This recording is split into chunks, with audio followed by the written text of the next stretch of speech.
Good morning बच्चों। मैं doctor Deepshikha Pandey, assistant professor department of home science, GBM college Gaya से। Home science के student के लिए आज हम प्रसार शिक्षा का जो विषय लेकर के आए हैं वो है प्रसार शिक्षा की प्रकृति और प्रसार शिक्षा की विशेषताएं। पिछले वीडियो में आपने पढ़ा था प्रसार शिक्षा की परिभाषा और प्रसार शिक्षा का अर्थ। इस वीडियो में हम लोग बात करेंगे कि प्रसार शिक्षा की प्रकृति क्या है और प्रसार शिक्षा की विशेषताएं क्या हैं। तो चलिए आज का वीडियो हम लोग शुरू करते हैं। तो प्रसार शिक्षा की प्रकृति में देखें तो सबसे पहली प्रकृति है प्रसार शिक्षा की ग्रामीण जनजीवन में विकासात्मक परिवर्तन लाना। यानी कि जो भी गांव के लोग हैं, मैंने आपको पहले भी बताया था कि ये प्रसार शिक्षा इसी उद्देश्य से निर्मित किया गया कि गांव के लोगों के जीवन स्तर को उच्च बनाया जा सके और उनकी तरक्की की जा सके। तो पहला है ग्रामीण जनजीवन में विकासात्मक परिवर्तन लाना प्रसार शिक्षा का मुख्य उद्देश्य है, अर्थात यह जन कल्याण परक होता है। इसका मुख्य लक्ष्य ग्राम जीवन के स्तर को ऊंचा उठाना है। दूसरा हम लोग बात करते हैं, इसमें सीखने वाले की दिलचस्पी और आवश्यकता को ध्यान में रखकर पाठ्यक्रम निर्धारित किया जाता है। प्रसार शिक्षा के अंतर्गत बच्चों ऐसा नहीं है कि निर्धारित पाठ्यक्रम है और वह सभी लोगों को पढ़ना आवश्यक है, बल्कि सीखने वाले की क्या आवश्यकता है, उसकी रुचि किस चीज़ में है और उसकी डिमांड किस चीज़ को सीखने में है, इसको ध्यान में रखकर हम लोग गांव के लोगों को उस संदर्भ में जागरूक करने का प्रयास करते हैं। तीसरा है प्रसार शिक्षा एक अनौपचारिक शिक्षा है। जैसा कि मैंने आपको पहले भी बताया था कि प्रसार शिक्षा के अंतर्गत कमरे के भीतर हम लोग प्रसार शिक्षा नहीं देते हैं, बल्कि चार दीवारी के बाहर निकलकर बिना किसी पाठ्यक्रम के, बिना किसी निर्धारित समय के और बिना किसी पूर्व योजना के हम लोग शिक्षा प्रदान करते हैं। इसमें ग्रामीणों की सुविधा, हितों और ज़रूरतों के अनुरूप शिक्षण प्रशिक्षण की व्यवस्था की जाती है। इसमें ग्रामीणों का हित निहित होता है और यह व्यवस्था लचीली होती है। अगला है, इसमें भाग लेने वाले ग्रामीणों के भिन्न भिन्न समूहों में विभिन्न बौद्धिक स्तर वाले सदस्य हो सकते हैं। स्तरों का अंतर व्यापक हो सकता है। प्रसार शिक्षा इस बात पर बल देता है कि किसी भी समूह के लोगों में समानता नहीं होती है, उनकी सोच में, मनोवृत्ति में, रुचियों में, सब में भिन्नता होती है। तो उनकी भिन्नताओं को ध्यान में रख करके हमें उन्हें किसी भी विषय से संबंधित जागरूक करना है। अगला है, यह शिक्षा आवश्यकताओं और समस्याओं के समाधान पर आधारित होती है, समानांतर होती है और इसका परिणाम समस्याओं का निदान पाने में होता है। मतलब ये शिक्षा आवश्यकताओं और समस्याओं के समाधान पर, ये चीज़ हमें देखना है कि गांव में अगर हम जा रहे हैं तो उस गांव की प्रमुख समस्या क्या है उसको जानना और किसी विधि के अनुसार उस समस्या का समाधान करना। जैसे हम गांव में जा रहे हैं तो वहाँ खेती में जो फसल उगती है वो उन्नत किस्म की नहीं उग पा रही है, तो वो चेक करना कि वहाँ पर क्या कमी है, किन चीज़ों का अभाव है, सिंचाई की पूरी व्यवस्था है कि नहीं, खाद का किस तरह प्रयोग कर रहे हैं, बीज किस तरह से प्रयोग में ला रहे हैं, खेती करने की प्रक्रिया क्या अपना रहे हैं। तो उनको ध्यान में रख करके हमें गांव के लोगों को शिक्षित करना रहता है।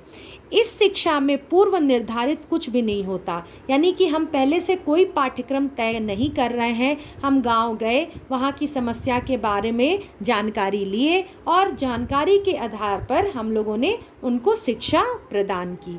अगला है, इस शिक्षा में उम्र की कोई सीमा नहीं होती। अर्थात कहने का मतलब है, मैंने पहले ही कहा था कि यह शिक्षा प्रौढ़ों और युवाओं के लिए होती है। इसमें ना तो निर्धारित समय है, ना तो निर्धारित आयु है, ये किसी आयु वर्ग के लिए स्वतंत्र होती है। अगला है, प्रसार शिक्षा अनौपचारिक शिक्षा अर्थात स्कूल से बाहर की प्रवृत्ति है। यानी कि कहने का मतलब फिर वही है कि प्रसार शिक्षा जो है वो कमरे के अंदर दी जाने वाली शिक्षा नहीं है, चूँकि इसका नाम ही प्रसार है, यानी कि बाहर की तरफ फैलाना, यानी ज्ञान को चार दीवारी से निकाल कर गाँव के प्रत्येक क्षेत्रों तक ले जाना जो क्षेत्र इन जानकारियों से वंचित हैं। फिर अगला है कि इसके आविर्भाव से लेकर अब तक इसकी प्रकृति में व्यापक परिवर्तन हुआ है। इसमें क्रमिक विकास होता है और आगे भी होगा। इसमें निरंतर विकास होता है, मतलब आज पद्धति कुछ और अपनाएंगे, कल कुछ और अपनाएंगे। ऐसा नहीं है कि निर्धारित पाठ्यक्रम है, निर्धारित समय है, निर्धारित कमरा है या निर्धारित स्थान है। इसमें सब कुछ जो है लचीलापन होता है इस प्रकार की शिक्षा में, और प्रसार कार्यकर्ता उसको अपने अनुसार परिवर्तित कर सकता है। अगला है, इसकी संरचना ग्राम्य जनजीवन में विकासात्मक परिवर्तन लाने के दृष्टिकोण से की गई है। यानी कि प्रसार शिक्षा क्यों बनाई गई कि ग्रामीण लोगों के जीवन स्तर को सुधारा जा सके और उनको मुख्य धारा से जोड़ा जा सके। अगला है, मानव कल्याण और विकास इसका दूरगामी उद्देश्य है। यह इसी उद्देश्य से निर्मित किया गया कि यह शिक्षा इस बात पर बल देता है कि ग्रामीण लोगों का किस प्रकार से हम विकास करें। जैसे ग्रामीण जो गृहिणी हैं वो अगर पुरानी पद्धति से कुकर में भोजन बना रही होती हैं, भगोने में भोजन बना रही होती हैं, तो गांव में जाकर उनको कुकर का महत्व बताना, ये बताना कि कुकर में भोजन किस प्रकार से जल्दी बन जाता है, पौष्टिक तत्व भी नष्ट नहीं होते हैं और समय और शक्ति की भी बचत होती है। अगला है कि यह करो और सीखो के आधार पर व्यवस्थित होता है। ये शिक्षा न तो ब्लैक बोर्ड पर आधारित शिक्षा है, बल्कि यह करके सीखने वाली शिक्षा, यानी जितना आप अभ्यास करेंगे इस शिक्षा के बारे में उतना ही आप जागरूक होंगे, ये शिक्षा आपके लिए उतना ही लाभदायक होगी। अगला है, प्रसार शिक्षा के कार्यक्रमों को ग्रामीण जनता को हितों, आवश्यकताओं और परिस्थितियों को देखते हुए चलाया जाता है।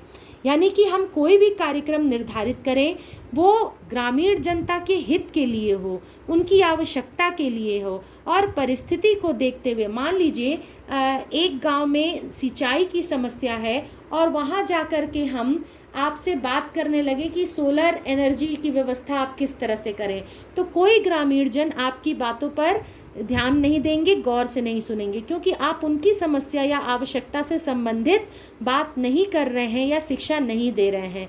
तो यह ध्यान रखना आवश्यक है कि हम अगर कोई भी शिक्षा दे रहे हैं तो याद रखें कि उन गांव के लोगों के लिए वो आवश्यक हो, उसमें वो रुचि ले रहे हों और वास्तव में वो उनके व्यवहारिक जीवन से संबंधित हो। इसके अलावा इसके कार्यक्रम को उनकी इच्छा अनुसार चलाया जाता है, ना कि उन पर थोपा जाता है। कहने का मतलब है कि जिस प्रकार कक्षा में विद्यार्थी का मन नहीं होता है तब भी उसे वह कक्षा करनी पड़ती है और पढ़ना पड़ता है, लेकिन इस प्रसार शिक्षा में किसी प्रकार की बाध्यता नहीं होती है। कार्यक्रम में अपनी मर्जी के अनुसार ग्रामीण जनता भाग ले सकती है, ना मर्जी करे तो नहीं ले सकती है। ये जो व्यवस्था है उन पर थोपी नहीं जा सकती है। अगला हम लोग बात करेंगे जो है वो है प्रसार शिक्षा की विशेषताओं पर। तो बच्चों देखिए, सबसे पहले दिख रहा है प्रसार शिक्षा की विशेषता में कि यह एक अविरल शिक्षा है, यानी कि यह निरंतर चलने वाली प्रक्रिया है। ये कहीं भी रोका नहीं जाता, कहीं रुकती नहीं है। यह एक बार शुरू होकर के निरंतर आप अभ्यास करते रहिए, नई नई तकनीकियों को सीखते रहिए, नई नई जानकारी प्रदान करते रहिए। इसकी दूसरी विशेषता है कि यह विद्यालय के बाहर की शिक्षा है, यानी कि कमरे के भीतर नहीं दी जाती है। तीसरा, यह सभी के लिए और सभी आयु वर्ग के लिए है। चौथा, यह ज्ञान के प्रयोग पर आधारित है। पांचवा, यह एक सहकारी प्रयास है। कहने का मतलब है ये केवल एक व्यक्ति द्वारा दी जाने वाली शिक्षा नहीं है, बल्कि इसमें सरकार का, सामुदायिक केंद्रों का या पंचायत का, व्यक्ति का, गांव वालों का, सभी की इनमें मुख्य भूमिका होती है। इसमें ग्रामीण नेतृत्व का सहयोग शामिल है। यदि हम गांव में जाएं और कोई जानकारी दें परंतु वहां पर रहने वाले लोग उसको ना स्वीकारें, हमारी बातों को सुनने से मना कर दें, तो गांव के लोगों का नेतृत्व करने वाला कोई एक व्यक्ति प्रसार कार्यकर्ता के साथ मिलकर अवश्य कार्य करे। इसके साथ ही इसमें संबंध जीवन की वास्तविक और सजीव परिस्थितियों से है। मतलब ये काल्पनिक चीज़ों की शिक्षा नहीं देता, बल्कि जो व्यवहारिक है, जो गांव वालों की आवश्यकता है और वास्तविक और सजीव परिस्थिति की शिक्षा प्रदान करता है। यह अनुभूत आवश्यकताओं की ओर लक्षित है, यानी कि जो हमारी नीड है उनको ये महत्व देता है।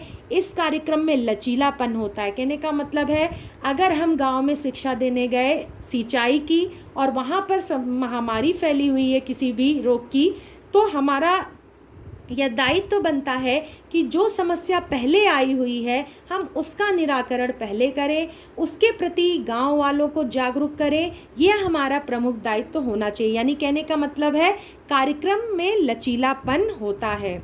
और लास्ट है, इसमें विविध पाठ्यक्रम विधियों का प्रयोग होता है, क्योंकि इसके लाभार्थी सुदूर क्षेत्र में फैले हुए अधिकांशतः निरक्षर व्यक्ति होते हैं। यानी मैंने पहले ही बताया था कि यह शिक्षा अशिक्षित लोगों के लिए है, यानी कि उनको करके सीखने के लिए प्रेरित करता है, वास्तविक जीवन पर आधारित है, बिना किसी पाठ्यक्रम के, बिना किसी औपचारिक प्रबंधन के यह शिक्षा चार दीवारी के भीतर ना दे कर के बाहर निकल कर दी जाती है। तो इसके लिए आवश्यक है कि जो भी पाठ्यक्रम व्यवस्था अपनाई जाए, जो भी प्रक्रिया अपनाई जाए, वो गांव की परिस्थिति, गांव की भाषा, गांव की संस्कृति, गांव के रहन सहन और लोगों की मनोवृत्तियों के अनुसार हो। तो यह प्रसार शिक्षा की विशेषता होती है। तो आज हम लोगों ने बात की कि प्रसार शिक्षा की प्रकृति क्या है और प्रसार शिक्षा की विशेषताएं क्या है। आप इस महामारी के दौर में स्वस्थ रहिए और घर में रहिए और अपनी पढ़ाई पर भी पूरा ध्यान रखिए। धन्यवाद।